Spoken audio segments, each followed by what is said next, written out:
한국 축구 대표팀 주장 손흥민 선수와의 갈등으로 이른바 탁구 게이트 논란의 중심에 선 이강인 선수에 대한 무분별한 가짜 뉴스가 계속해서 제작되고 배포되고 있다고 합니다. 확인을 해봤더니 이 이강인 선수의 가짜 뉴스 영상이 2주간 벌어들인 수익이요 무려 7억 원가량에 달하는 것으로 추정되고 있습니다. 가짜 뉴스로 2주 새 7억을 벌어들였습니다. 선수는 물론이고 이 가짜 뉴스를 본 사람들에게도 혼란을 좀 줄 것 같은데요. 확인된 가짜 뉴스는 어느 정도나 되는 거죠? 굉장히 많아요. 동영상 콘텐츠 맥락 분석을 하는 한 인공지능 기업이 분석한 내용에 따르면 지난달 14일부터 27일까지 이강인 가짜뉴스 콘텐츠로 감지된 영상이요. 총 361건이고요. 채널은 195개가 확인이 됐습니다. 광고 게재가 일단 차단이 됐는데요. 문제는 이 영상들의 총 조회수가요. 무려 6,940만 8천여 회에 이르는 것으로 파악이 됐습니다. 가짜뉴스 영상들 그렇듯이 자극적인 제목과 썸네일이 대부분이었고요.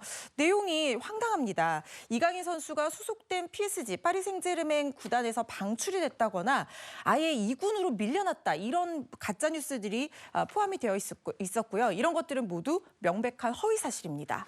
그러니까 누구가 가짜뉴스를 고통받는 동안 누군가는 또 이걸 가지고 돈을 번다는 거. 이게 막을 방법이 없는 겁니까?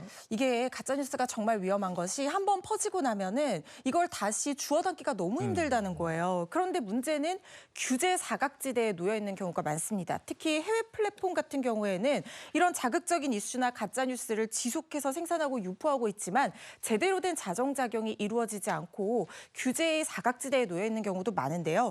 비단 이강인 선수 사태 뿐만이 아니라 가짜뉴스로 인해서 정말 멀쩡히 살아있는 유명인을 사망한 사람으로 만든다거나 아니면 출산, 이혼, 별거 같은 이 좋지 않은 이슈들이 무분별하게 유포되는 악질 가짜뉴스도 정말 문제가 많이 되고 있습니다.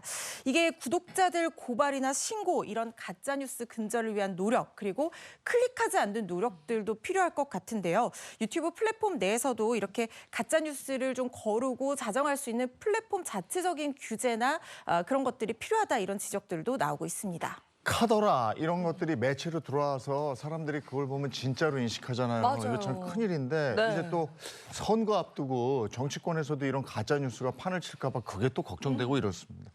자, 다음 이슈 전해주시죠.